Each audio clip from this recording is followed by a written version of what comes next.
Bueno, para realizar una comparación entre Angela Davis y Silvia Federici, hay que decir que ambas beben desde las fuentes del marxismo para la construcción de sus postulados teóricos, retóricos, políticos y académicos. Angela pues desde Estados Unidos, desde el Partido Comunista en Estados Unidos, y Silvia de la experiencia italiana, ¿no? De nacer en época del fascismo, posterior a ella, y crecer con la sombra de esa construcción de los estados. En los diferentes libros, bueno, El Calibán y la Bruja y Mujeres, Raza y Clase, la diferencia, una de las principales características de las que podríamos señalar que son como similitudes es el análisis sociohistórico y la relación histórica desde la que parten. Pues primero Angela parte desde la época de la esclavitud, para hacer su análisis de mujeres, para hacer su análisis de raza y la relación que tiene eso con la clase, ¿no? Pues sobre todo con las poblaciones y las mujeres en condición pues, de esclavismo. Y pues Silvia lo plantea desde un análisis de la Edad Media, ¿no? Porque se ha contado una historia, se plantea que se ha construido una historia desde lo antropocéntrico, pero lo antropocéntrico ligado a la perspectiva masculina de la construcción de la historia. Creo que esa es una de las críticas que le hace a Foucault. Y bueno, en esos términos de similitudes del contexto sociohistórico parten a la noción sobre la reproducción de la vida, la reproducción de la vida común, que es pues, una de las particularidades más complejas y más concretas en las que podemos ver las dinámicas estructurantes y estructurales del capital. Silvia lo plantea desde el control de la natalidad por parte del Estado, en la persecución a las brujas, en la persecución a los herejes, que eran quienes sabían de hierbas, sabían de partos y los atendían. Entonces, para seguir produciendo obreros era necesario que existiese un control de la natalidad, y pues Angela lo problematiza diciendo que quienes están luchando por los derechos reproductivos y por la libertad sexual son las mujeres blancas de clase media, porque las mujeres negras están todavía en luchas que están imbricadas por la raza y pues por los distintos prejuicios que había en la sociedad americana. Y en relación a los sistemas políticos, pues básicamente ellas parten de la relación que existe entre las mujeres y la perspectiva del capital, el desarrollo del capital en los diferentes países, y pues sobre todo desde estos países hegemónicos, ¿no? Desde la construcción de lo eurocéntrico y desde lo americano. Entonces es una perspectiva que permite desde la academia cuestionar ciertos parámetros pero no llegar más lejos, porque eso ya requiere un nivel de organización social y política que sea consciente y consecuente con los principios de las mujeres en términos de raza, género y de clase.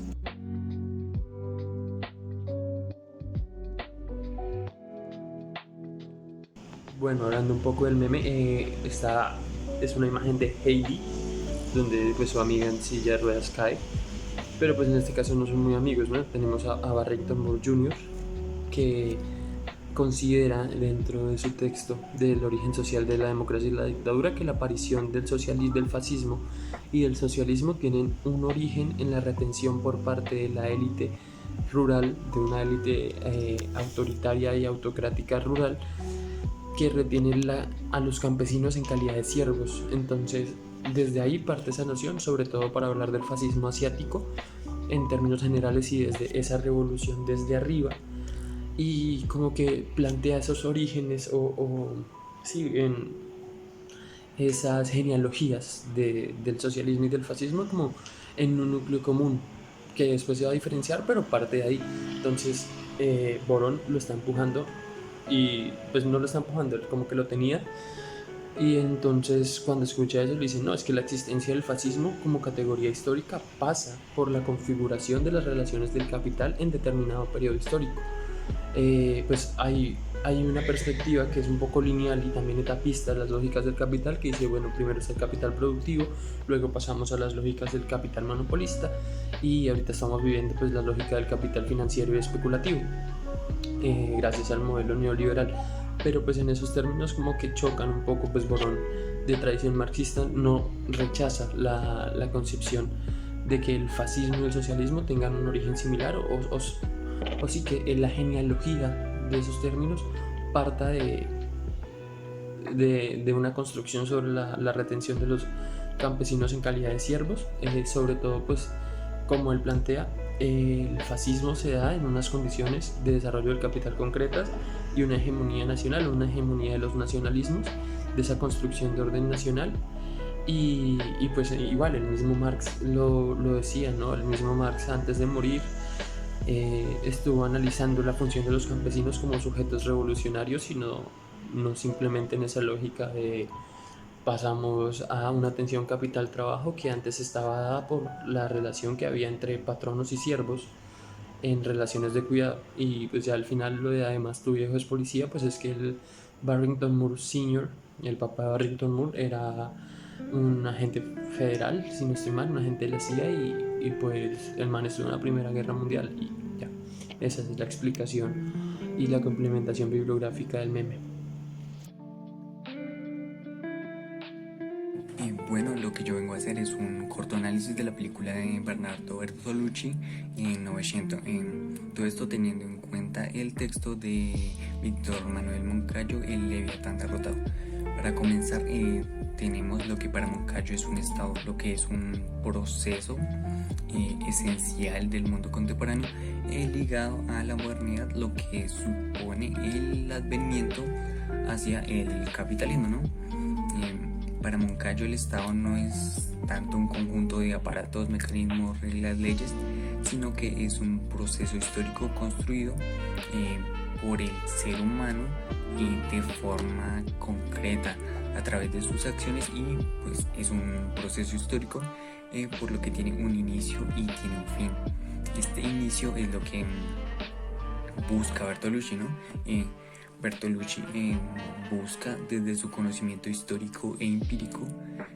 representar el fascismo italiano mediante situaciones gráficas y simbolismo. El más importante es la amistad de Golmo y Alfredo, quienes desde el principio de la película llevan una amistad a pesar de sus diferencias económicas e ideológicas.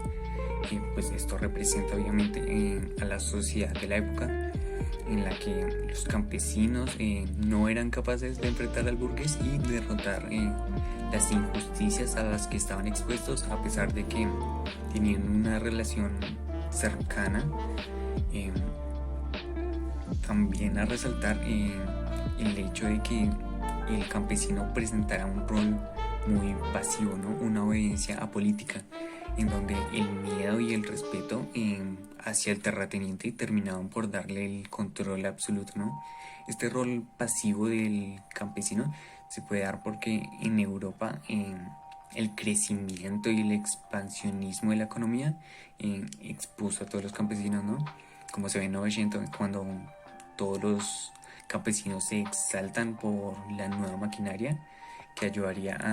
al desarrollo de la producción agrícola, ¿no? Esta idea de que el terrateniente sea el único que puede ayudar con la